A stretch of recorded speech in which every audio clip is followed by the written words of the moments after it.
নমস্কার আদাব আমি Anup Sony crime petrol Dastak show থেকে আপনাদের সদর আমন্ত্রণ জানাচ্ছি। मैं इस वक्त पश्चिम बंगाल की राजधानी कोलकाता में हूँ। आज और कल का एपिसोड यहाँ पश्चिम बंगाल में घटे रियल लाइफ केसेस पर आधारित है। उफ, तुम भी ना हर बार शादी की बात करके मूड खराब कर देते हो। अरे कितनी बार कहा है लाइफ को एंजॉय करो। अधूरा लगता है, मुझे सेटल जिंदगी चाहिए। कुछ फायदा नहीं इन सब चीजों से। अरे मैं तुम्हें अपने एक्सपीरियंस से बता रही हूँ, एक बार इन सब चक्करों में फंस गए ना तो समझो धंस गए। तुम साथ हो तो मुझे दोनों मंजूर है, लेकिन मुझे मंजूर नहीं है। अरे एक बार गलती करके तो फंस चुकी हूँ और दोबारा शादी करके मैं फंसना नहीं चाहती हूँ। मतलब तुम अपने पति और बच्चों को छोड़ के मेरी जिंदगी नहीं बनोगी? मैं किसी की नहीं हूँ, मैं हूँ तो सिर्फ खुद की। अरे इतना अच्छा सब कुछ चल रहा हम दोनों के बीच में, लेकिन तुम होके ना सब कुछ बिगाड़ने पे तुले हुए हो।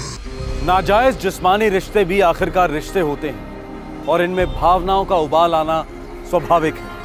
जब भी कोई नएपन या वासना के कारण अपनी शादी के दायरे के बाहर खुशी खोजता है या फिर किसी और की शादीशुदा जिंदगी का उल्लंघन करता है तो वार्निंग बेल की तरह दस्तक गूंजती है कि आज नहीं तो कल किसी न किसी का दिल टूटने वाला है। और अक्सर टूटे दिलों में आग लगने में वक्त नहीं लगता, फिर वो चाहे आदमी हो या औरत, दिल जलों का कोई भरोसा नहीं। Barrackpore north 24 Pargana district west Bengal.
तो 10 भी नहीं बजे हैं, सिर्फ 9:55 हुए, लेकिन गेट पोस्ट तो बिल्कुल खाली है।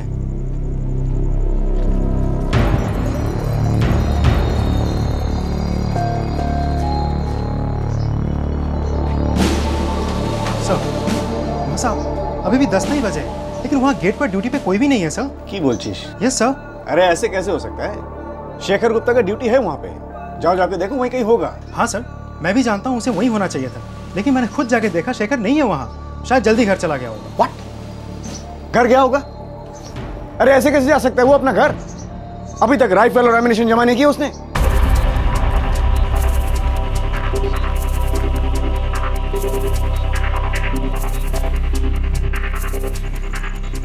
समझ में नहीं आ रहा, ये शेखर सेनगुप्ता बिना बताए बिना राइफल लौटाए जा कहां सकता है वो? सर आप वापस कंट्रोल रूम जाइए, मैं जाके उसके क्वार्टर्स में देखता हूँ। ठीक है, वही करो।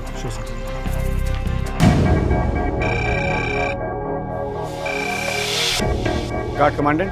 वहाँ साहब, शेखर वहाँ क्वार्टर्स में नहीं है, आसपास कहीं भी नहीं है वो। ये साला शेखर मेरा सस्पेंशन करा के ही रहेगा। वो बिना गोलियां लौटाए बिना राइफल लौटाए वो कहां जा सकता है?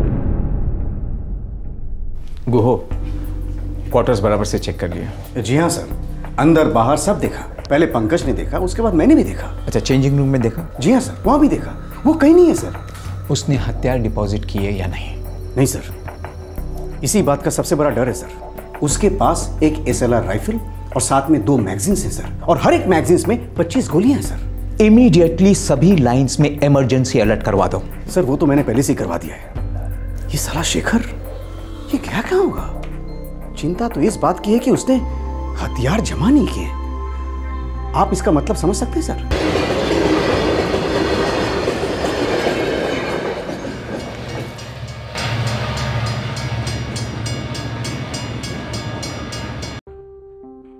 शेखर की ड्यूटी रात 10 बजे खत्म होती है, लेकिन उस रात शेखर 10 के पहले ही पुलिस लाइन से निकल गया। ड्यूटी राइफल और गोलियां कंट्रोल रूम में लौटाने की बजाय अपने साथ ले आया। मामला गंभीर था, पुलिस रूल्स का घोर उल्लंघन किया गया था। इस मामले को तुरंत पूरे राज्य के थानों में फ्लैश किया जाना बहुत जरूरी था, लेकिन दुर्भाग्यवश ऐसा नहीं हुआ। केवल पुलिस लाइन क्वार्टर्स में पूछताछ हुई। अब सवाल यह था कि राइफल और गोलियों के साथ आखिर शेखर सेन गुप्ता कहां गायब हो गया था और क्यों।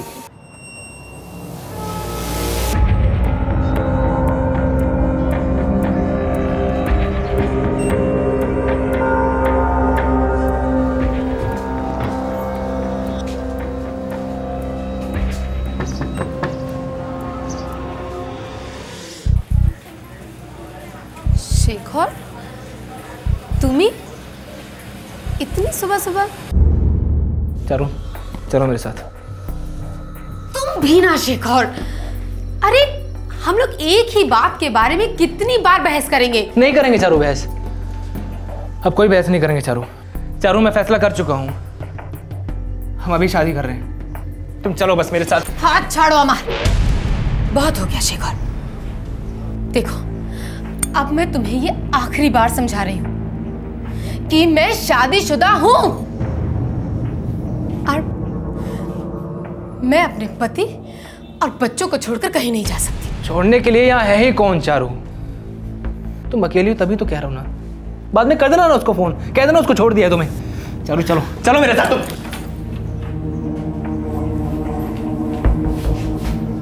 बेरिए जाओ खान देखे, चले जाओ अभी।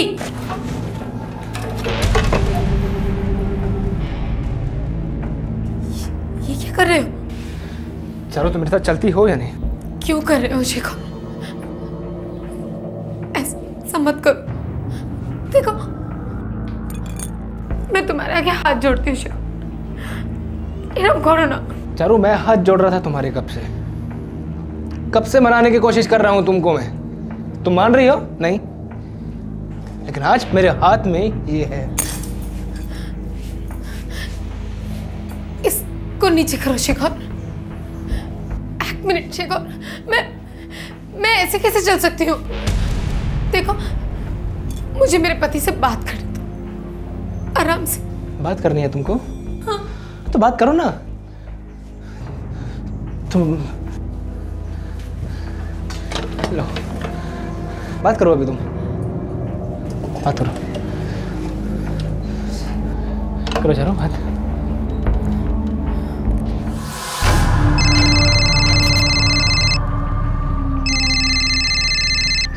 है लता, आज इतनी जल्दी उठ गई?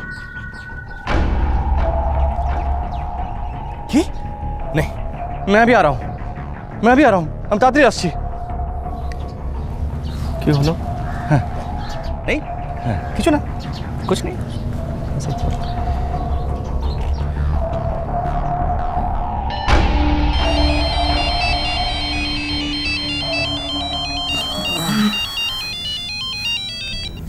हाँ जीजू, इतनी सुबह सुबह कॉल किया, सब ठीक तो है ना? संजीव बच्चे ठीक है ना? ऑटो? हाँ हाँ भालो ऐसे सो रहे हैं, लेकिन बात क्या है? संजीव तुम्हारी दीदी लता बहुत मुश्किल में फंस गई है। लेकिन कैसी मुसीबत जीजू? हाँ है, वो शेखर घर पहुंच गया है और तुम्हारी दीदी के सर पर बंदूक तानी है। अरे ये क्या कह रहे हैं आप? देखो मैं यहाँ फैक्ट्री से निकल चुका हूँ, मैं घर पहुंच रहा हूँ, तुम जल्दी से घर जाओ। है बुझे? और सुनो, मेरी बहन कृष्णा को मैंने फोन कर दिया है, वो भी पहुंचने वाली है। ठीक है? हाँ हाँ जीजू, मैं अभी निकलता हूँ और सौमिरन को भी साथ लेके आता हूँ। पता नहीं उस शेखर के दिमाग में क्या चल रहा है।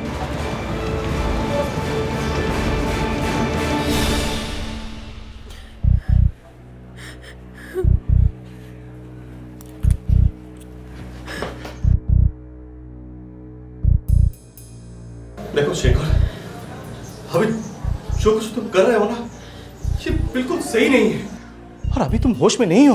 एक भी गोली खाली नहीं जाएगी, इतने होश में हूं मैं। देखना चाहोगे? दिखाऊं?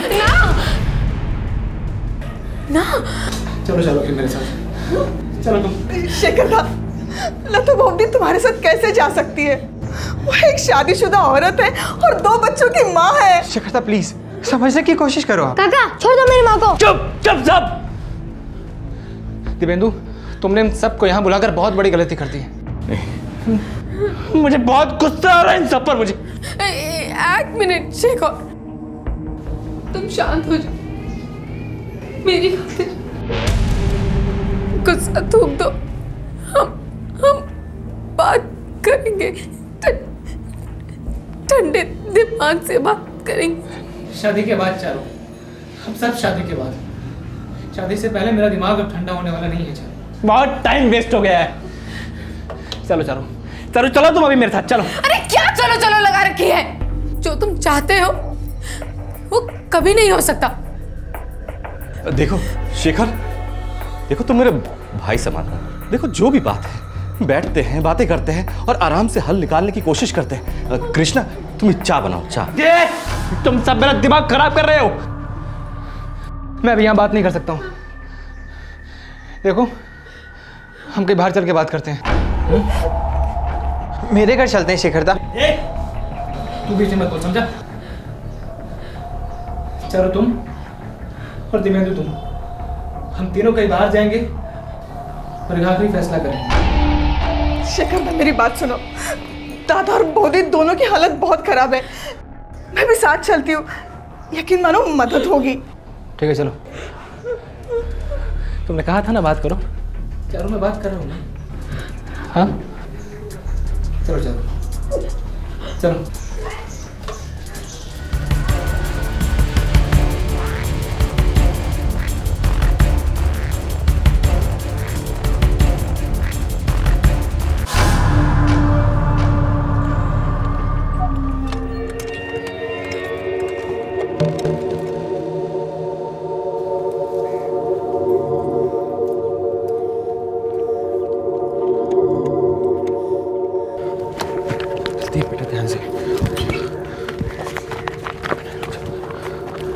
देखो शेखर, शांत हो जाओ। अभी तुम बहुत टेंशन में हो। चलो तुम टेंशन में नहीं हो क्या? और दिव्येंदु तुम? नहीं, मुझे टेंशन नहीं है, क्योंकि मैं जानती हूँ कि जब तुम्हें होश आ जाएगा ना, तब सब ठीक हो जाएगा। मुझे पूरा विश्वास है, सच्ची। चारू, मुझे भी विश्वास है कि तुम उससे शादी करने के लिए तैयार हो जाओगी। चारू, बताओ तो दिव्येंदु को, तुम मुझसे प्यार करती हो ना? ये झूठ है। चारू, फिर सच क्या है? सच ये है कि मैं दिव्येंदु की पत्नी हूँ।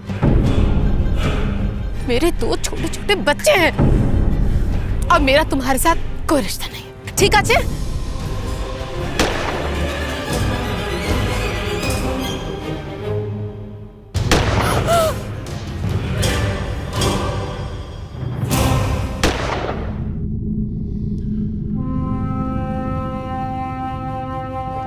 चलो वरना कोई भी गोली मार देगा।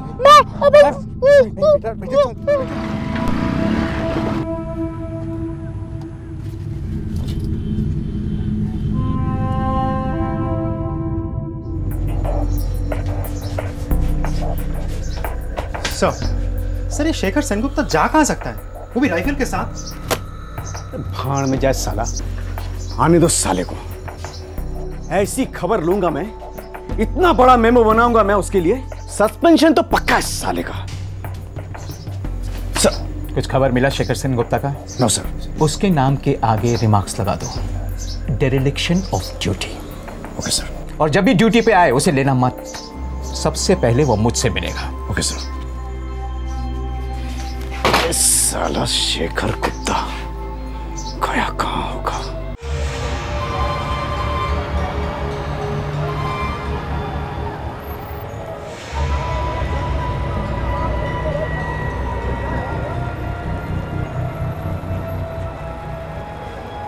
शेखर का नाम फ्लैश करो। कांस्टेबल शेखर सेनगुप्ता। हाँ सर, राइफल का जो डिस्क्रिप्शन हमें मिला है उसके मुताबिक गन ऑटोमेटिक होगा, मतलब कि 12th बटालियन का होगा।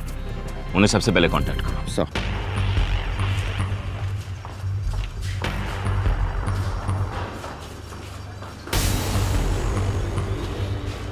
सर, शेखर पागल हो गया सर।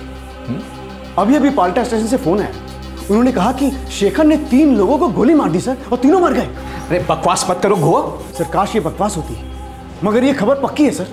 तीनों की लाशें पुलिस स्टेशन में पड़ी है। दुखा दुखा, क्या कर दिया इस आदमी ने?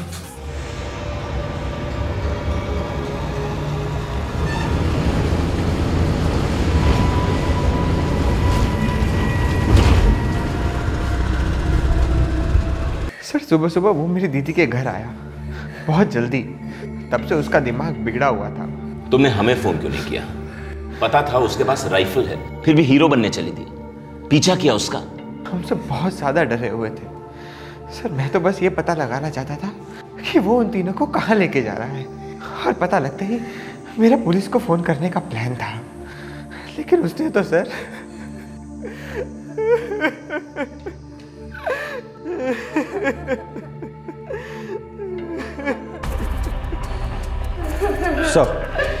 सर कांस्टेबल शेखर सेन गुप्ता लतबगान लाइंस में गार्ड ड्यूटी पर था, और ड्यूटी से 20 मिनट पहले ही वहां से उसने एक राइफल और 25 राउंड की 2 मैगजीन लेकर गायब हो गया। Oh my God! तो उन्होंने तुरंत सारे पुलिस स्टेशंस को खबर क्यों नहीं की? इसका मतलब है उसके पास 39 गोलियां भी बाकी हैं। बड़ी कैलिबर की गोलियां हैं सर, सिर्फ एक ही गोली काफी है जान लेने के लिए। पता नहीं क्या करने निकला है ये कांस्टेबल शेखर सेन गुप्ता, और क्यों?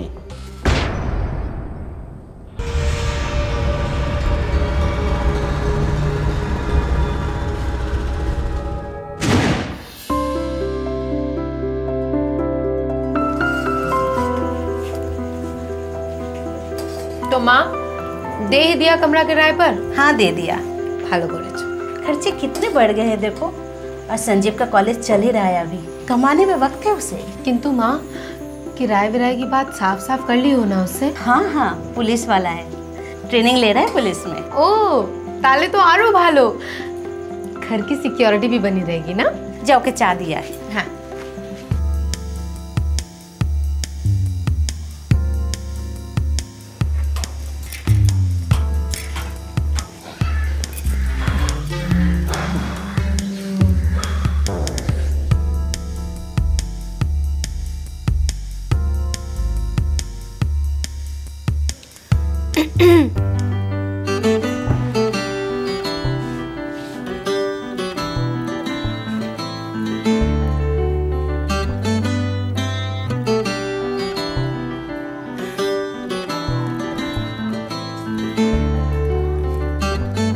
Thank you. 4 बिस्कुट माँ ने भेजे हैं। अच्छा, उनको मेरा थैंक यू कहिएगा। आपको भी थैंक यू। ओ बाबा इतना सारा थैंक यू। सॉरी। আবার सॉरी একটা না सॉरी भी 3-3। अब शायद संजीव की दीदी हैं। हैं चारुलता आमर नाम, यहीं पास में रहती हूँ। मेरे हस्बैंड गन फैक्ट्री में सर्विस करते हैं। ओह, हमारे फोर्स में राइफल्स और बुलेट्स जो हैं वो वहीं से आती हैं। ओह छोटी सी दुनिया। हाँ सो तो है। तुम्हारा नाम की बताया नहीं? सॉरी शेखर। आबार सॉरी।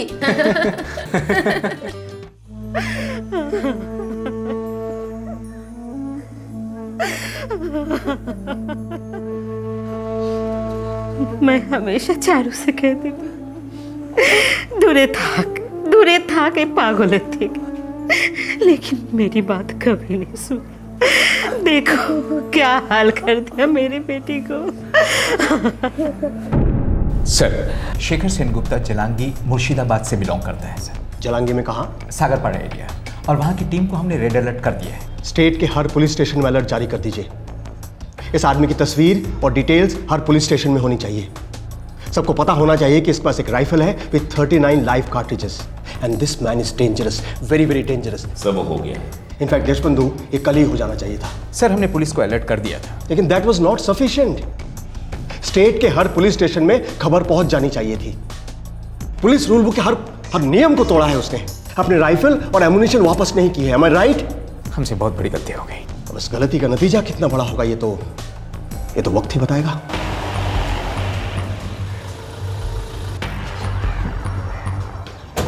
क्या? ये क्या कह रहे हैं आप? दोबारा कह रहा हूं, आपके बेटे शेखर ने 3 लोगों की हत्या कर दी है। शेखर ने?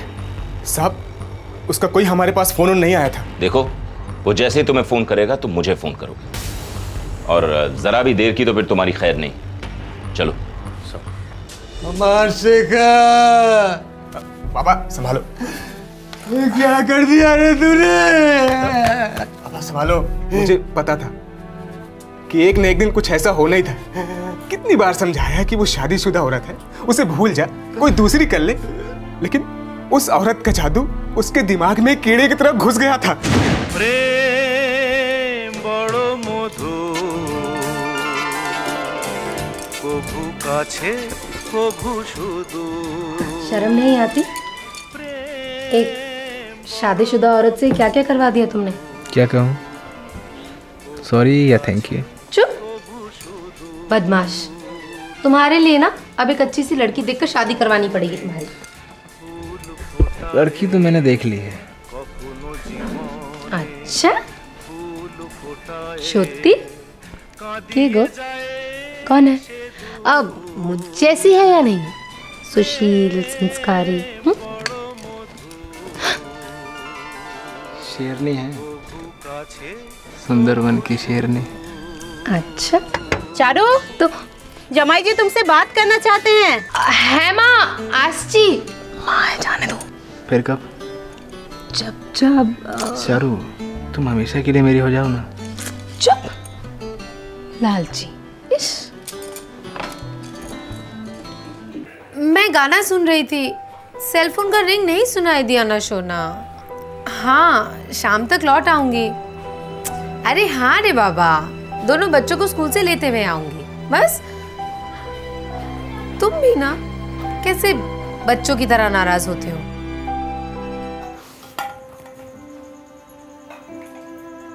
चारू, आजकल मायके की बहुत याद आती है तुम्हें। लगभग रोज दिन भर यही रहती हो। क्या नो माँ, तुम्हें पसंद नहीं है? पसंद क्यों नहीं? तुम्हारे बाबा जिंदा होते तो बहुत खुश होते।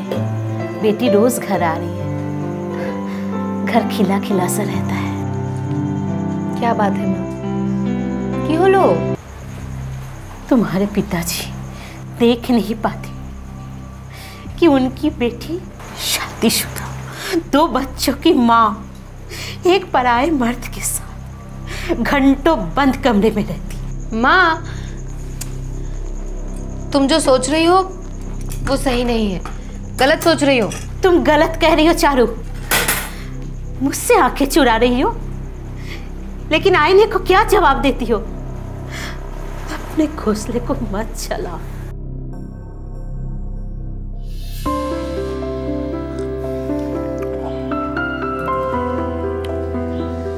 चारू, मैं शादी करने जा रहा हूँ। बहुत बढ़िया। कौन है लड़की? चारू, मैं तुमसे शादी करने जा रहा हूँ। इन सब फालतू बातों के लिए ना वक्त नहीं है मेरे पास। फालतू बातें? चारू, मैं तुम्हारे जिस्म से प्यार नहीं करता हूँ। चारू, मैं तुमसे प्यार करने लगा हूँ। हाँ तो ठीक है ना, लेकिन ये सब के बीच में शादी की बात कहाँ से आ गई? अरे तुमको दिखता नहीं है क्या? देखो ना, ये देखो, ये देखो। चारू, ये सब पत्थर की लकीरें नहीं हैं। चारू, मैं तुम्हारे पति से बात कर लेता हूँ। चुप करो, तुम मेरे पति से कोई बात नहीं करोगे। तुम नहीं जानते हो, अगर मेरे पति को इस कांड के बारे में पता चल गया ना तो अनर्थ हो जाएगा। अनर्थ हो चुका है। शादी की मर्यादा पर थूक दिया तुम दोनों ने, और खुद शादी करने चली हो। ना माँ, मैं इसे शादी वादी नहीं करूंगी। वो तो तू मेरी लाश पर करेगी, और तुम अभी कभी यहाँ से निकल जाओ। मासी, हम ये है तुम्हारा एडवांस, ले लो और कभी मत लौटना, न इस घर में न मेरी बेटी की जिंदगी में। नहीं मासी। हाथ छोड़ती, बच्चे हैं इसके, छोड़ दो इसका के। चारू, समझाओ तुम। जब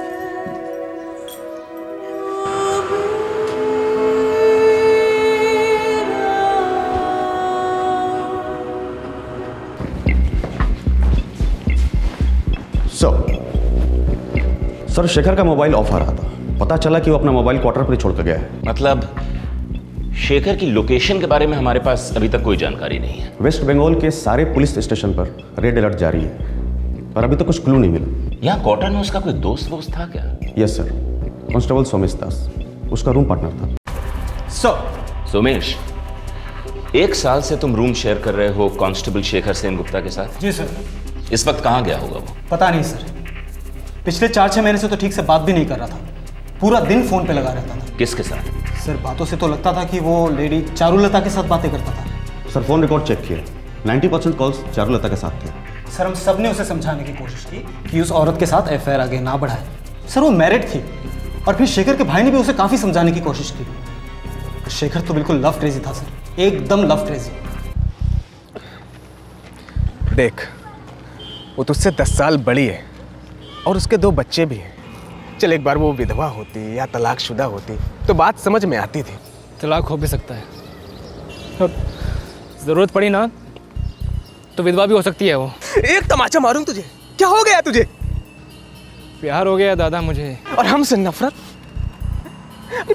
मैंने और बाबा ने खून पसीने कमाई करके तुझे पढ़ाया लिखाया है, तुझे पुलिस की नौकरी मिली। अरे हमारी सारी उम्मीदें टिकी हैं तुझ पे, सब बर्बाद कर देगा क्या?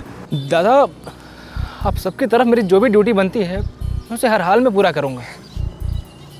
कोई बर्बादी नहीं है दादा, शादी कर रहा हूँ मैं।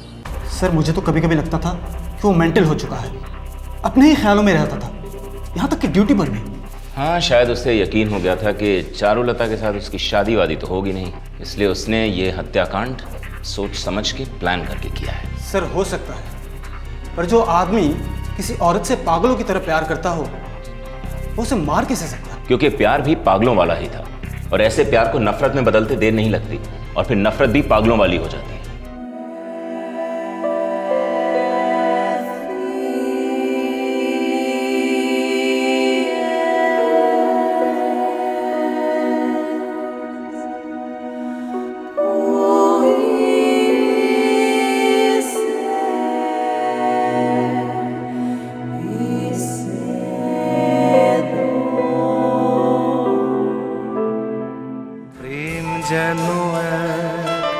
অতিথির মতো কখনো জীবনে আসে, ফুলো ডোরে বাঁধে, কখনো আবার অশ্রু ঝরিয়ে চলে যায়।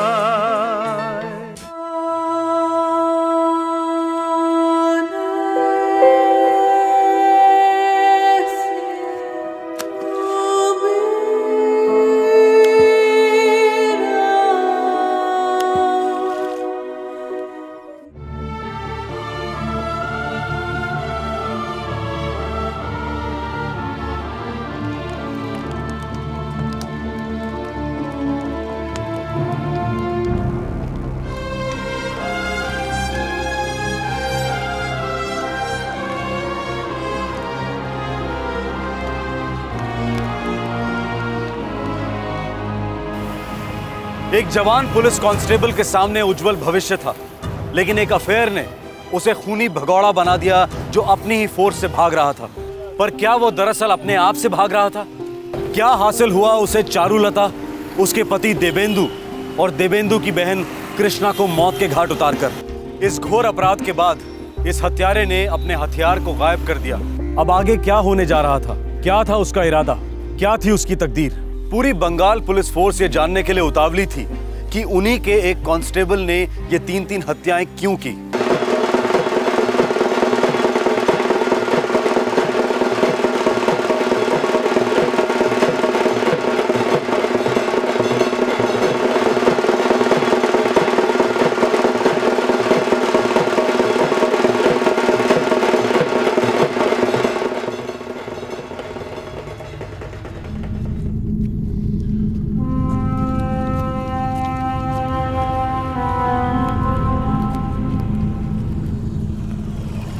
आप शेखपारा तक लिफ्ट दे सकते हैं मुझे? जी सर, बढ़िया, थैंक यू।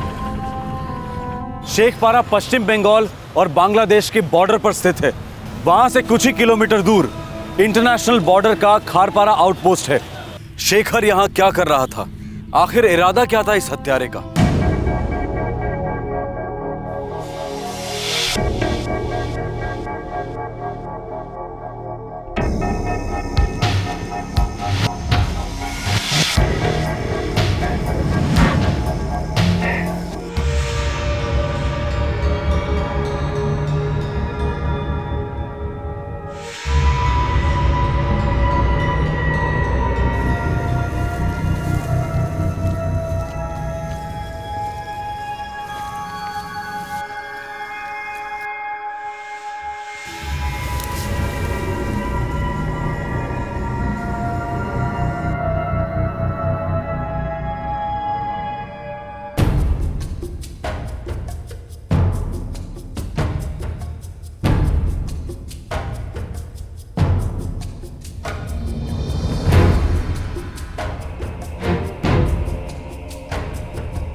खड़े हो जा वरना गोली दाग दूंगा।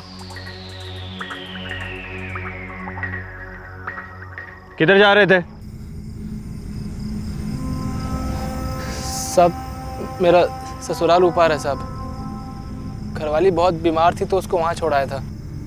सब उसका हालचाल पूछने जा रहा था सर वहाँ। कहाँ के रहने वाले हो? रानी नगर का साहब। अगली बार पूरे कागजात बना कर आना और कहरपारा आउटपोस्ट से एंट्री लेना, समझे? जी साहब। साहब वो मैं जाऊँ साहब, मेरी घरवाली। ठीक है, अब तुम जाओ। जी साहब।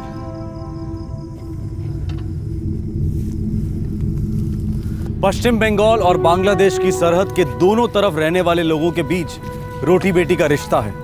ह्यूमैनिटेरियन ग्राउंड्स पर कभी कभी हिंदुस्तान की बॉर्डर सिक्योरिटी फोर्स और बांग्लादेश की बांग्लादेश राइफल्स के जवान आम नागरिकों को एक दूसरे के गांव में आने जाने देते हैं। शेखर इस बात से अच्छी तरह से वाकिफ था क्योंकि वो खुद जालंगी मुर्शिदाबाद से था, जो एक बॉर्डर जिला है।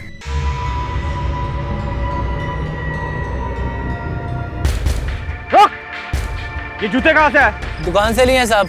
ये तूने खुद खरीदे? जी साहब। झोंक लीजिए।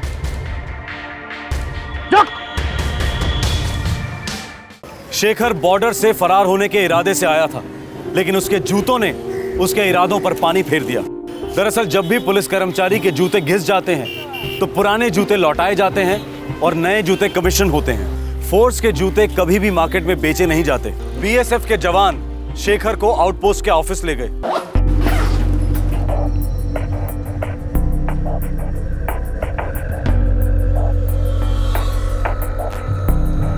जनाब, ये पश्चिम बंगाल पुलिस का कर्मचारी मालूम पड़ता है। चल अब नाम बोल और सच बोल। Shekhar Sen Gupta, constable, 12 battalion armed police. Shekhpara police station में फ़ोन लगाओ और पूछो सच बोल रहा है या हम सच बुलवाएं इससे।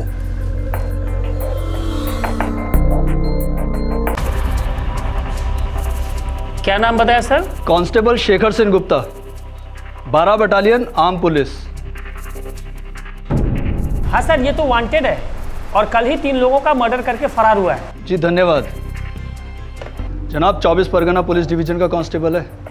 कल सुबह ड्यूटी राइफल से 3 लोगों को मार दिया इसने। हवाले करने का इंतजाम करो इसे। जी जनाब।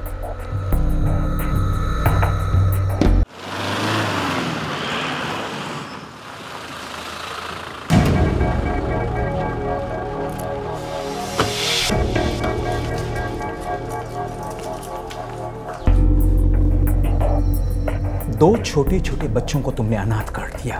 क्या मिला ये सब करके तुम्हें? मुझे तो बस चारू को मारना था। अब बाकी के बीच में आ गए तो मैं क्या करूं? लेके जाओ इसको। चारुलता नाजायज रिश्ते की आग में अपनी मर्जी से कूदी। चारुलता के पति देवेंदु को अफेयर का आभास था। हल्की सी दस्तक सुनी भी थी। देवेंदु की बहन कृष्णा तो केवल अपनी। चारुलता के बच्चे सिर्फ इतना जानते थे कि उन्हें मम्मी पापा से बहुत प्यार है और अब वो उन्हें कभी नहीं देख पाएंगे। चारुलता की मां ने जुर्म की दस्तक सुनी थी और अपनी मजबूर आह बुलंद भी की थी, पर अफसोस तब तक पानी सर के ऊपर निकल चुका था। एक सनकी आदमी के एक औरत के लिए पागल जुनून ने कितनी सारी जिंदगियां बर्बाद की। वेस्ट बंगाल থেকে আপনাদের সবাইকে সদর অভিনন্দন জানাচ্ছি।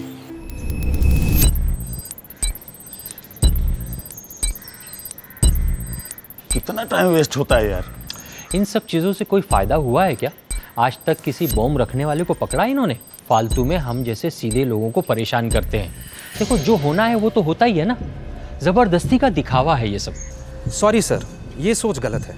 अगर हम चेकिंग ना करें और कुछ हो जाए तो आप क्या कहिएगा? यही ना कि हमने चेकिंग नहीं करी और बॉम्ब ब्लास्ट हुआ। आप तो सिक्योरिटी एक्सपर्ट हैं, हम आप जनता हैं। कॉमन सेंस की बात है। बम रखने वाला कभी इधर से जाएगा क्या? कभी नहीं, लेकिन ऐसी चेकिंग बॉम्बर को मुश्किल में डाल देगी, उसके रास्ते बंद कर देगी और उसके पकड़े जाने का खतरा बढ़ा देगी।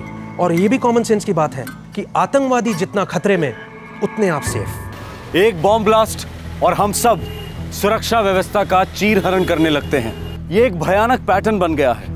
आतंकवाद ने हमें इस कदर भयभीत कर दिया है कि मानो हमारी शक्ति, हमारी बुद्धि, हमारी समझ सबको लकवा मार गया हो। और ये चल नहीं सकता, क्योंकि इंसान या तो डर सकता है या जी सकता है, और डर के जीने का तो सवाल ही नहीं उठता। अप्रैल 2011, मालदा, वेस्ट बंगाल।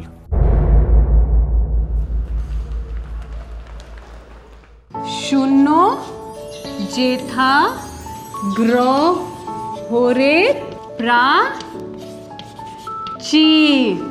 ঠিক আছে, তো আজকে আমরা রবীন্দ্রনাথ ঠাকুরের একটা কবিতার চর্চা করব। হ্যাঁ, চিত্ত যেথা ভয় শূন্য, উচ্চ যেথা শির, জ্ঞান যেথা শূন্য যেথা গ্রহরে प्राचीर। तो वीकेंड पर जगन्नाथपुर माँ बाबा के पास? अरे ना बाबा, मैं अकेले ही कमरे में बैठ के कोई किताब पढ़ लूँगी। जगन्नाथपुर जाती हो ना तो माँ बाबा का लूप शुरू हो जाता है। अब तुम्हारे लिए एक लड़का ढूंढना ओनू, तुम्हारी शादी करनी ओनू, अभी करनी ओनू, शादी ओनू। उफ बाबा रे। तो कर लो ना शादी, इतनी बुरी बात भी तो नहीं है। खुद के लिए एक लाइफ पार्टनर ढूंढ ही लो, एक नया लाइफ पार्टनर। मैं अपने आप को वक्त देना चाहती हूँ। ओनू, अपने आप को वक्त देने का भी एक वक्त होता है, उसके बाद समझौता करना पड़ता है, सबको करना पड़ता है। ओनू, कुछ लोग होते हैं जो हमारे लिए नहीं बने होते हैं, जैसे कि अमित। अमित तुम्हारे लिए बना ही नहीं था। Just accept it. वाणी, क्यों करते हैं लोग समझौता? यादें, उन पुरानी यादों का क्या? पुरानी यादें मिटाने के लिए नई यादें बनानी पड़ती है। No choice. ट्राई करूंगी, एक लास्ट बार ट्राई करूंगी। Sounds good. चल।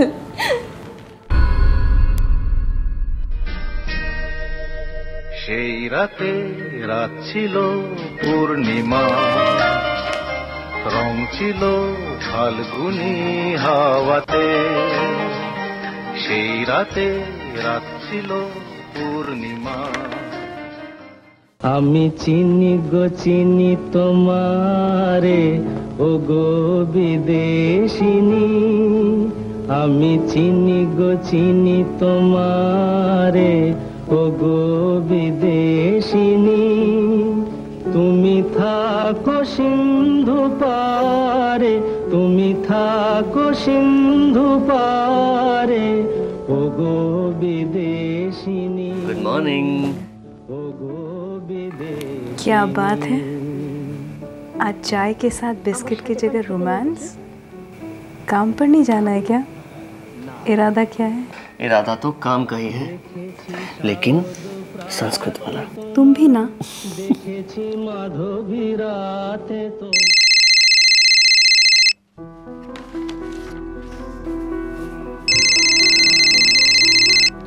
है शेखर, बोलो। अनुदी, आज मैं नहीं आऊँगा, मुझे ना कुछ असाइनमेंट्स पूरे करने हैं, उसके बाद ही मैं घर से निकलूंगा। ठीक है, लेकिन रात के खाने पर तो रहोगे ना? दीदी मैं श्योर नहीं बोल सकता, मैं आपको फ़ोन करूंगा, शाम को फ़ोन करूंगा आपको, यस या नो। शेखर ठीक है। हाँ। अनु, शनिवार रविवार को क्या स्पेशल क्लास है तेरा? नहीं तो माँ, घर पर ही हूँ। तू घर पे नहीं, किराए के मकान में है। घर ये है तेरा, जहाँ हम पूरा हफ्ता इंतजार करते हैं तेरे आने का। माँ प्लीज़ हाई ड्रामा क्रिएट मत करो, मुझे ढेर सारे पेपर्स करेक्ट करने थे इसलिए नहीं आ पाई। नेक्स्ट वीक आऊंगी पक्का। पर वो तो तू यहाँ भी कर सकती थी बेटा। कहा ना, आजबो नेक्स्ट वीक पक्का आजबो। बाबा तुझे बहुत याद करते हैं बेटा। मैं भी माँ बहुत याद करती हूँ सबको। ओह हाँ, यही तो है। आप है अनुपमा सरकार? मेरे फेस पर लिखा है अनुपमा सरकार। नहीं, मुझे लगा। गलत लगा, ऊपर रहती है। ऊपर कैसे जाते हैं? नॉर्मली हम इन्हीं सीढ़ियों से चल के जाते हैं। लीजिए। Thank you.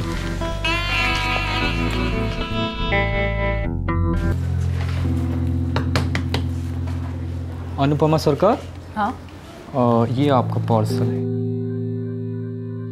यहाँ पे साइन कर दीजिए।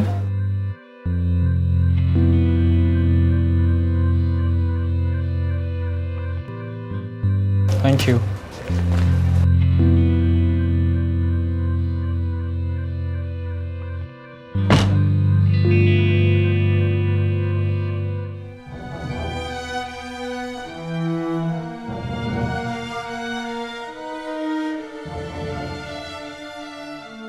अगर तुम्हारा कोई भी सामान रह गया हो तो मैं कुरियर कर दूंगा। मैं तुम्हारी कोई भी चीज़ अपने पास नहीं रखूंगा।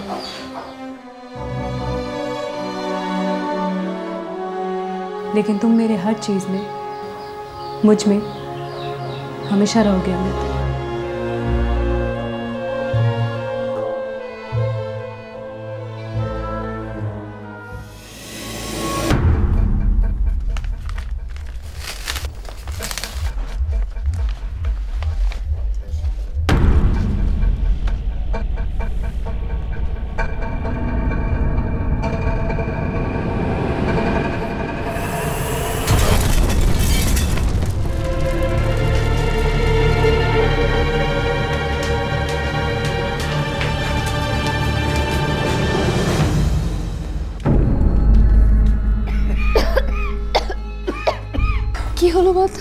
क्या हुआ?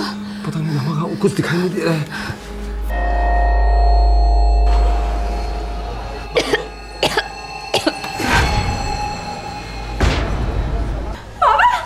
अनुपमा दी! ये क्या हो गया?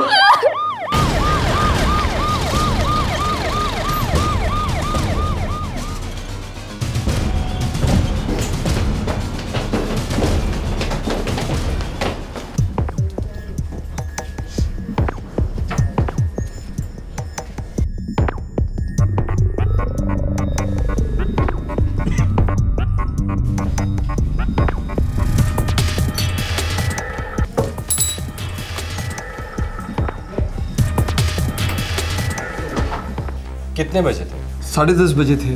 सर वो कुरियर वाला 10:15 को यहाँ से गया था। मतलब कुरियर वाले जाने के 15 मिनट बाद आप लोगों ने ब्लास्ट सुना? जी सर। जी हाँ।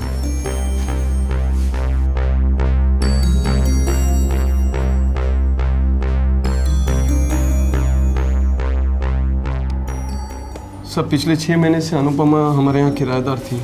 अकेली रहती थी? जी, कभी कभी इसका छोटा भाई शेखर आ जाता था रहने के लिए। की काज को? माधवरी गर्ल्स स्कूल में टीचर थी। भाई के अलावा और कोई नहीं था? ना ना, फुल फैमिली, माँ बाबा भाई, वो सब जगन्नाथपुर में रहते हैं।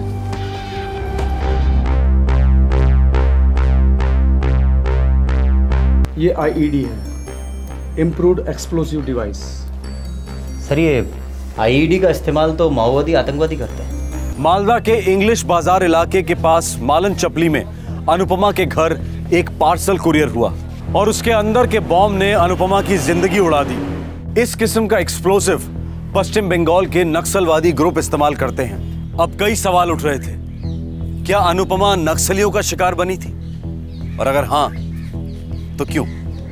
और हाथ पैरों में भी चोटें आई हैं। अगर उस वक्त उस रूम में और कोई भी होता तो शायद वो भी मर जाता। पर उस वक्त कमरे में लड़की के अलावा कोई नहीं था और एक लड़की को मारने के लिए पूरा बम। अजीब, या तो एड्रेस गलत था या तो बम गलत था। किसी तो भूल छिलो डॉक्टर, कुछ तो गलत था। किसी तो भूल छिलो डॉक्टर, कुछ तो गलत था। कंफर्म आईडी है।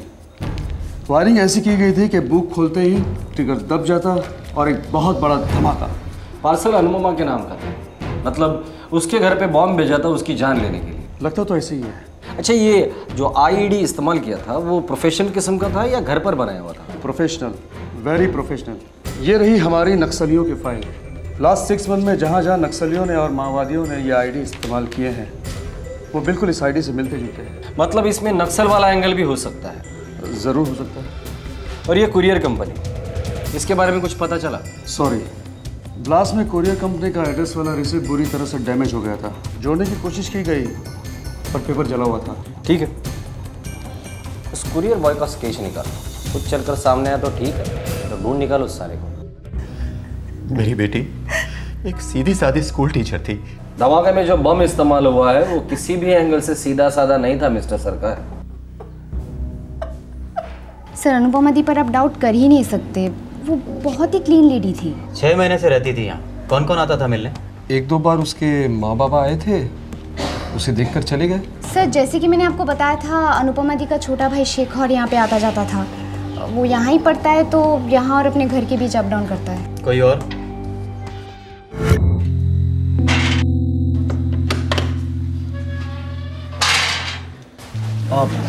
अनुपमा सरकार यहीं रहती है क्या? जी, ऊपर के कमरे में। धन्यवाद। सर अनुपमा दी के माँ बाबा और भाई के अलावा मैंने उस आदमी को 2-4 बार देखा है। आखिरी बार उस आदमी को कब देखा था? यही कहीं 6-8 हफ्ते पहले। कौन था वो? नो आइडिया सर, मैंने ना उसे पूछा ना अनुपमा दी से। कैसा दिखता था? सर मीडियम बिल्ड था, थोड़ा सा गोरा था।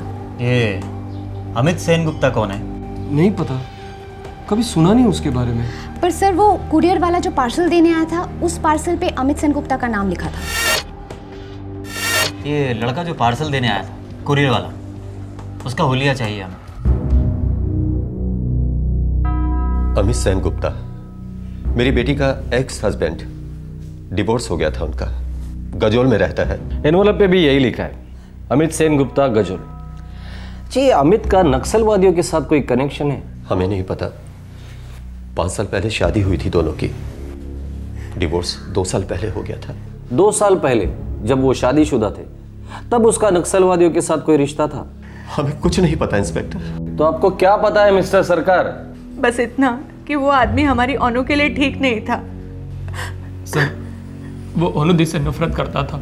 इतनी नफरत कि उसने उसे इस तरह से मार डाला? हाँ सर, क्योंकि अनुदी ने उसे छोड़ दिया था।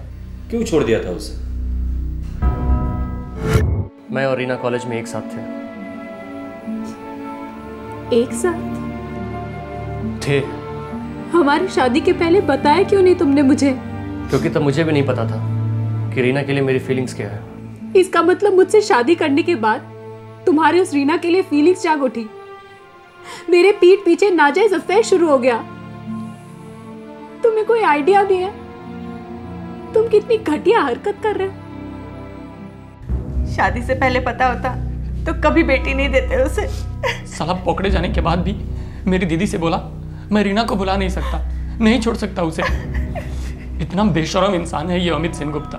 मेरी बेटी ने उसे बहुत टाइम दिया, 2 साल भुगता उसने, और फिर हताश होकर डिवोर्स मांगा उससे।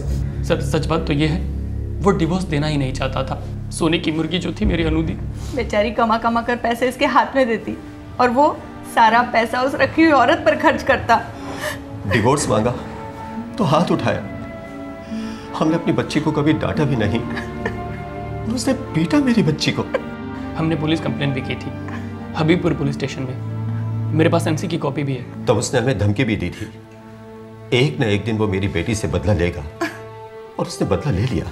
अनुपमा के साथ मेरी अच्छी जमती थी। कैसी थी वो? काफी डिस्टेंट।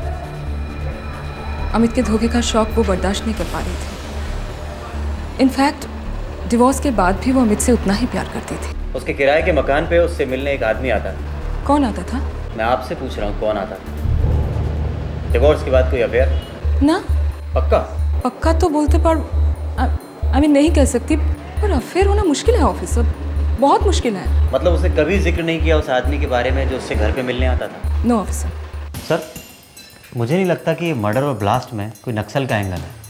मुझे भी यही लगता है, ये बदले वाला मामला होगा। बदला? तलाक के 2 साल बाद, और वो भी इतने खतरनाक और भयानक तरीके से। बैनर्जी बदले की आग लंबी सुलगती है, हम लोगों ने तो कई बार देखा है। अच्छा इस कुरियर वाले का क्या हुआ? इंग्लिश बाजार कस्बे में तकरीबन 27 कुरियर कंपनियां हैं। मैंने अपने खबरी नेटवर्क को एक्टिवेट कर दिया है, जल्दी ये लड़का पकड़ा जाएगा। वो अमित सेन गुप्ता, उसका गांव गजोल, वहाँ से क्या खबर है? सर वहाँ तकरीबन 30 कुरियर कंपनियां हैं और कई तो फ्रेंचाइजी हैं। एक बार ये लड़का पकड़ा गया, ये खुद हमें उस कुरियर कंपनी तक ले जाएगा जहाँ से वो पार्सल आया था। बैनर्जी गजोल जाने की तैयारी करो। हमारा मुख्य आरोपी ये अमित सेन गुप्ता ही है, और अब तक तो वही है।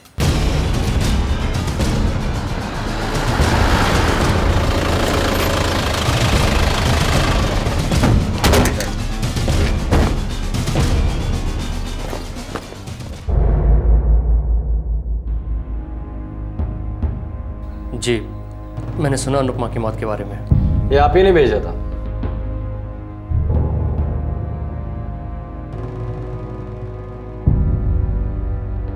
देखिए ये क्या कह रहे हैं आप? पिछले हफ्ते रीना नाम की लड़की से मेरी सगाई हुई है और मैं अपनी जिंदगी नए सिरे से शुरू कर रहा हूँ। रीना का और तुम्हारा तो शादी के पहले से ही शुरू था ना, तो ये नए सिरे से जिंदगी शुरू करने की बात कहाँ से आती है? पिछले 2 साल से मेरा अनुपमा से कोई कांटेक्ट नहीं रहा है, और फिर मैं उस चैप्टर को ही नहीं बल्कि पूरी किताब को बंद कर चुका हूँ। बम किताब में, किताब लिफाफे में, और लिफाफे पर तुम्हारा नाम। क्या तरीका है किताब बंद करने का? बेश तो वाह, तुम मेरी बेटी को धोखा दे रहे हो अमित, और उम्मीद करते हो कि हम तुम्हारा साथ दें, चुप बैठे रहे। किसी चीज की कमी नहीं है आपकी बेटी को, और फिर मैं अनु को छोड़ के किसी और के साथ तो रह नहीं रहा हूं। पत्नी का दर्जा है उसका। बड़ी मेहरबानी है तुम्हारी, राइट? चलो, तुम्हारे भी पति का स्टेटस बना रहेगा, और मैं जाके करती हूँ कोई अफेयर वफेयर। पहले पीठ पीछे, फिर आमने सामने। हाँ, जल के राख हो जाओगे। अनु! ज्यादा हीरोगिरी मत कीजिए। अनुदी छोड़ चुकी हैं आपको, सिर्फ डाइवोर्स बाकी है। चुपचाप दे दीजिए, नहीं तो पुलिस केस हो जाएगा। बहुत भारी पड़ेगा, बहुत भारी, बहुत पछताओगे तुम।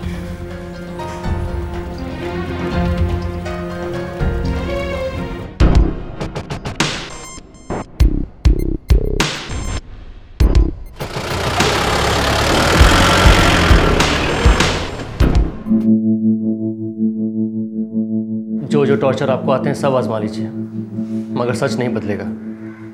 और सच ये है कि मैंने अनुपमा को पार्सल नहीं भेजा है। हो सकता है किसी और ने तुम्हारे नाम से पार्सल भेजा हो। कोई मुझे फंसाने की कोशिश कर रहा है, और आप उसके चाल में फंसते जा रहे हैं। एड्रेस इतना साफ साफ लिखना कातिल की बेवकूफ़ी होगी। सर, ये अमित की चालाकी भी हो सकती है। उसने सोचा होगा खुद का नाम लिखेगा तो कोई शक नहीं करेगा, क्योंकि कातिल अपना नाम और पता तो नहीं लिखता। ये अमित बहुत चालाक है। या कोई उससे भी चालाक है बैनर्जी। मतलब कोई ऐसा शख्स जो अनुपमा और अमित की हिस्ट्री को जानता था, जिसका उसने फायदा उठाया। करेक्ट। जो अनुपमा से बहुत नफरत करता था और जानता था कि उंगली अमित पर ही उठेगी। आपने उसे बीच बाजार में थप्पड़ मारा था, शायद उसका गुस्सा होगा उसको। मुझे लगता है हमें ये बात भी पुलिस को बता देनी चाहिए थी। पता नहीं बेटा, पता नहीं। जाहिर है जो दिख रहा था वैसा था नहीं, कुछ छुपाया जा रहा था, कुछ ऐसा जिसकी जानकारी पुलिस के पास होनी चाहिए थी। आखिरकार इस केस में एक ब्रेक थ्रू मिला जब कुरियर कंपनी का लड़का पुलिस के हाथ लगा। हर newspaper, courier company, TV channel में तेरे लिए संदेशा भेजा था कि आके हमसे मिल, पर तू आया ही नहीं मिलने। सर, मैं बहुत डरा हुआ था। मुझे उस पार्सल के बारे में कुछ नहीं पता था सर। मुझे उस पार्सल के बारे में कुछ पता नहीं था तो डर क्यों गया था तू? सुबह 10:15 बजे तूने पार्सल डिलीवरी किया था। वैसे रोज तू 11 के पहले डिलीवरी करता नहीं है। सर, मुझे मैसेज आया था गजल ऑफिस से, अर्जेंट है। सबसे पहले गजल ब्रांच की खबर लेते, लौट कर लॉकअप में इसकी चमड़ी उधेड़ते। सर, यहाँ से सैकड़ों पार्सल्स रोज जाते हैं। अब ऐसे में किसी एक पार्सल को पहचानना नामुमकिन है सर।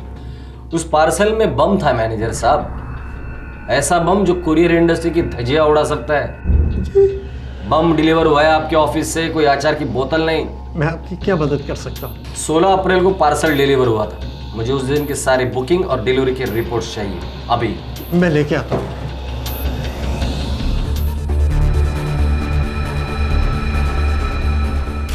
16 तारीख को डिलीवर होने के लिए बुकिंग कब की गई होगी? सर, 13 को या फिर 14 को, बस यही 2 दिन क्यों? सर, डिलीवरी के लिए हम नॉर्मली 3 दिन लेते हैं, पर अगर अर्जेंट हो तो 2 दिन में डिलीवर कर देते हैं, पर उसका एक्स्ट्रा चार्ज लगता है। आपके ऑफिस से इंग्लिश टाउन बाजार के ऑफिस को फोन किया गया था और बताया गया था कि ये पार्सल अर्जेंट डिलीवर करना है। जी सर, ये रही रिपोर्ट। ये नंबर ट्राई करो, जरूर बंद रहेगा। करेक्ट सर, डीएक्टिवेटेड है। अमूल चैटर्जी, इसी ने बुकिंग ली थी ना? जी सर। बुलाइए उसे। जो पार्सल अनुपमा सरकार के घर पे ब्लास्ट हुआ, उसके बुकिंग एजेंट आप ही थे? जी, मैंने की थी बुकिंग, और मैंने अखबार में पढ़ा था ब्लास्ट के बारे में। तो अखबार में पढ़ने के बाद मौन व्रत धारण कर लिया था? पुलिस को इन्फॉर्म करना जरूरी नहीं समझा? जी, मैंने बताया था इनको। सर, अमोल ने बताया था, लेकिन हम नहीं चाह रहे थे कि हम किसी लफड़ा में फंस जाए। पुलिस लफड़ा है? फिर हम लोगों को क्यों गाली देते हो जब बीच बाजार में ब्लास्ट हो जाता है? मैं भला, मेरा घर भला सोचने से एक दिन एक ही घर बचा रहेगा उनकी रडार पर, और वो आपका होगा। बम, सब कुछ खत्म। चुप रहकर आप लोग आतंकवादियों को बढ़ावा देते हो, और बढ़ावा देना उनका साथ देने जैसा ही है, समझे? मैं बताता हूँ, वो 2 लोग आए थे पार्सल लेकर।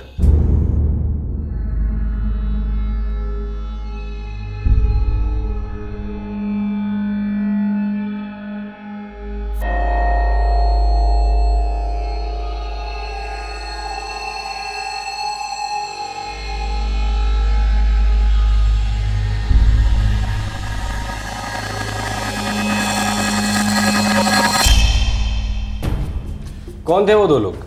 साहब मैंने उनका नाम तो नहीं पूछा।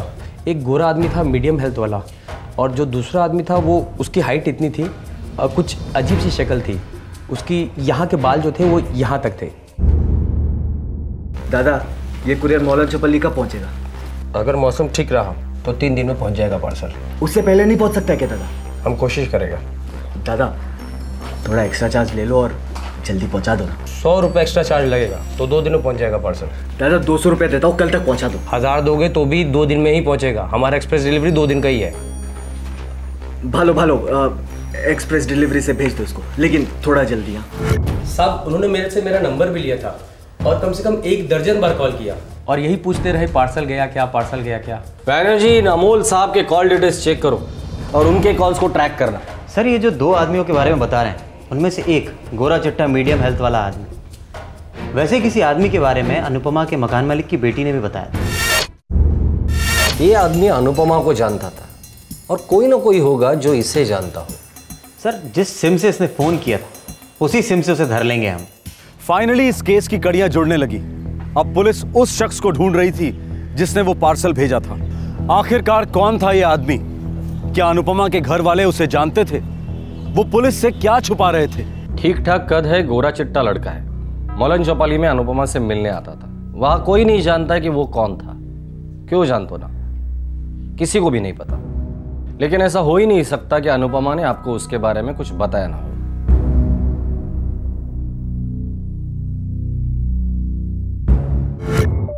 बाय।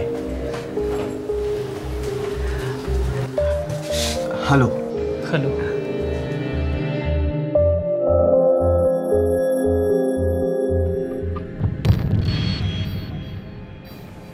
यहाँ के लोकल लाइब्रेरी में मैं मिली उससे। कब की बात है? एक दिन जब मेरा सेल गायब हो गया था तो दूसरे दिन मैं लाइब्रेरी में थी।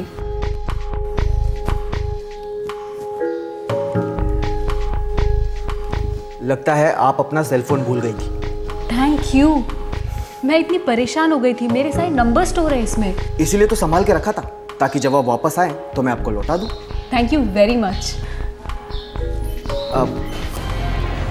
वैसे आपका नंबर है मेरे पास, तो अगर अब से आपको कोई भी ब्लैंक कॉल दे तो आप समझ जाइएगा कि वो बदमाश कौन है।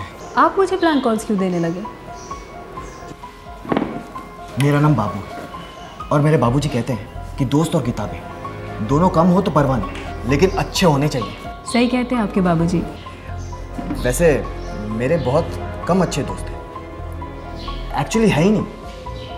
और मैंने किताबें भी आज तक कभी भी पूरी नहीं पढ़ी। ऐसा क्यों?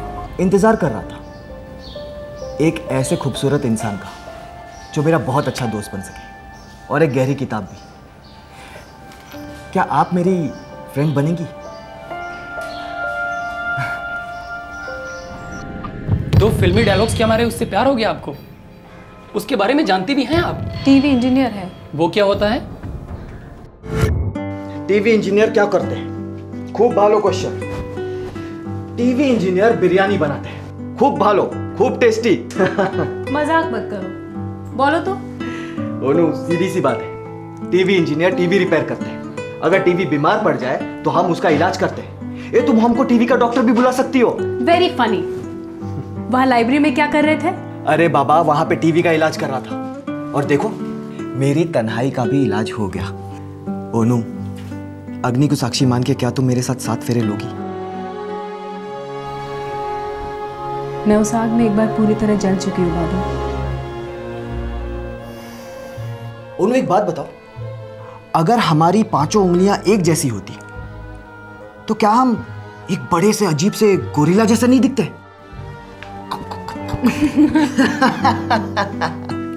देखा, यूं ही हंसती रहो, खिलखिलाती रहो हमेशा। मैं तुम्हें हमेशा ऐसे ही खुश रखूंगा। जानती हूँ। एक बात नहीं जानती हो तुम? क्या? एक ऐसा वक्त आएगा जब हम बूढ़े हो जाएंगे, चल नहीं पाएंगे, लेकिन फिर भी हमारी वो टीवी चलती रहेगी, पक्का चलेगी।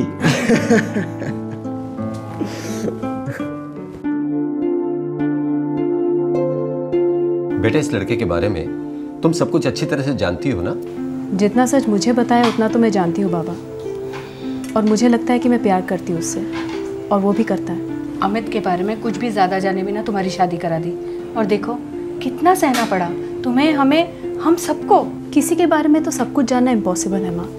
हम तो खुद ही हमारे बारे में सब कुछ नहीं जानते हैं। अनु दी, ये सब किताबी बातें सिर्फ किताबों में ही अच्छी लगती हैं। इस बाबू के बारे में आपको 100% श्योर होना पड़ेगा। ये जो बाबू है ना, एक छोटी सी टीवी रिपेयर दुकान में काम करता है। उसमें क्या बुराई है? बुराई है, ये बाबू इससे पहले 6-7 टीवी रिपेयर दुकानों से निकाला जा चुका है। मालूम है क्यों? झूठ बोलता है इसलिए। तभी तो खुद हाई स्कूल फेल है और अपने आप को इंजीनियर बताता है। और दीदी आप भी उसकी बातों में आ गई। पूरा का पूरा सर्किट खराब हो गया है, शोल्डरिंग करना पड़ेगा। ये बाबू कौन है यहाँ? मैं हूँ बाबू, कहिए क्या बात है? मैं अनुपमा का बाबा। सरकार साहब आइए ना। नमस्ते। सुनो बाबू, मेरी बेटी को अकेला छोड़ दो, पहले ही बहुत भुगत चुकी है वो। बाबा जो कुछ भी भुगती है सब भुलवा दूंगा, राज करेगी मेरे साथ। झूठ का राज, झूठे आदमी की पत्नी का झूठा राज। बाबा लोगों को मेरे बारे में गलत फहमी है और कुछ नहीं। उसे दूर करने की कोशिश मत करो बाबू, बस तुम उसकी जिंदगी से निकल जाओ। ये नहीं हो सकता, हम दोनों एक दूसरे के साथ काफी दूर तक जा चुके हैं। क्या कहा तुमने? अनु से मैं प्यार करता हूं, शादी करना चाहता हूं, खुश रखूंगा उसे, बस यही तो कहा है मैंने। दोबारा उसकी तरफ आंख उठाकर भी देखा तो खैर नहीं तेरी।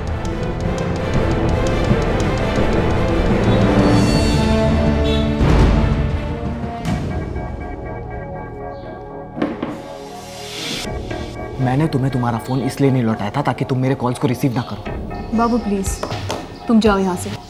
मैकेनिक के बदले खुद को इंजीनियर कह दिया तो तुमने मेरा पता ही काट दिया। एक छोटा सा झूठी तो कहा था मैंने।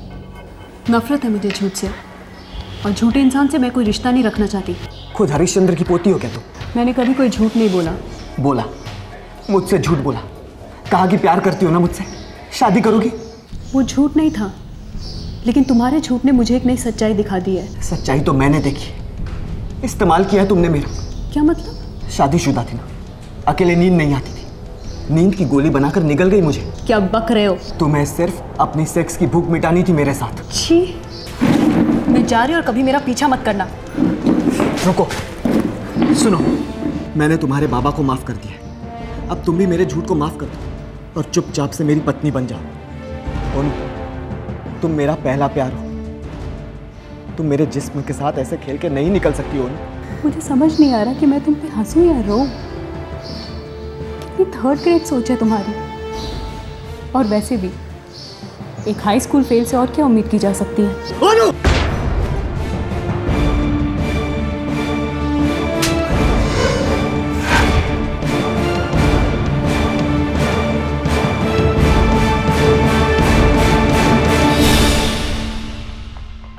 उस दिन से जो हरासमेंट शुरू की उसने।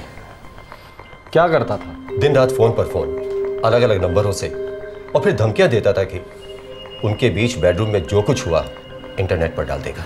अनुदी ने काफ़ी कोशिशें की उससे दूर रहने की। उन्होंने सिम बदला, पर वो पता कर लेता और धमकी देता था कि उसके पास अनुदी का एक MMS है। वो MMS वाली बात मैंने दबा कर रखनी चाहिए थी, इसलिए आपको नहीं बताया था। हमें शक है कि अनुपमा के खून के पीछे ये बाबू ही है। अनुपमा ने अपनी जिंदगी की सारी डिटेल्स इस बाबू को बता दी थी। अनुपमा पूरी तरह से उसके मुट्ठी में थी और बाबू ने उसी मुट्ठी को कुचल दिया। सर, वो नंबर ट्रैक डाउन हो गया है। बाबू और उसका दोस्त इन बाजार में है। चलो। ठीक है, बस चुप हो जाओ।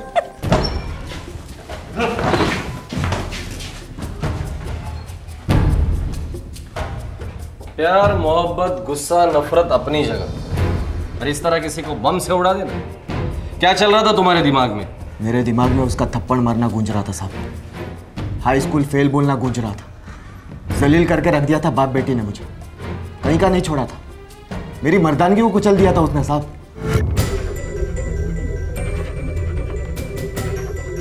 ये काम करेगा ना? अरे बाबा, अब तक तो हर बार काम कर गया है। एक बार टेस्टिंग कर ले।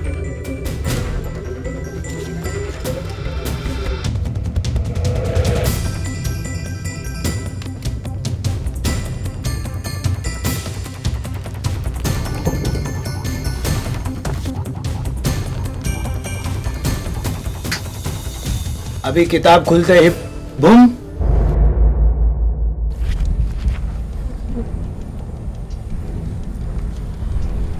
अभी खींच। खूब बोलो, बहुत मस्त चीज है यार।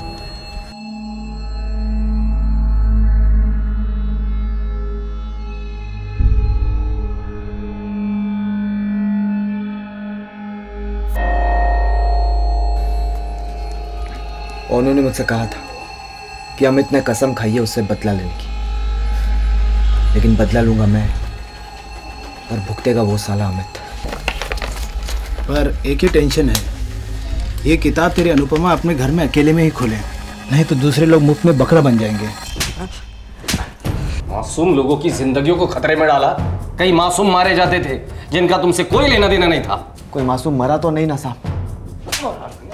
कोई मासूम मरा नहीं। लेके जाओ चलो को।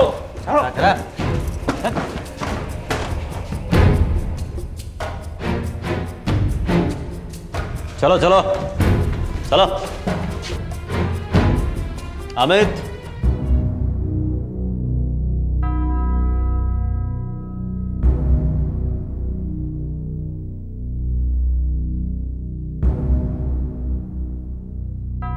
बॉम्ब वाला पार्सल अनुपमा तक पहुंचने के पहले कई हाथों से गुजरा था। किसी के हाथ से गलती से भी किताब खुलती तो न जाने कितनी जाने जाती, पर बॉम्ब अपने सही निशाने पर फूटा, अनुपमा के हाथों में।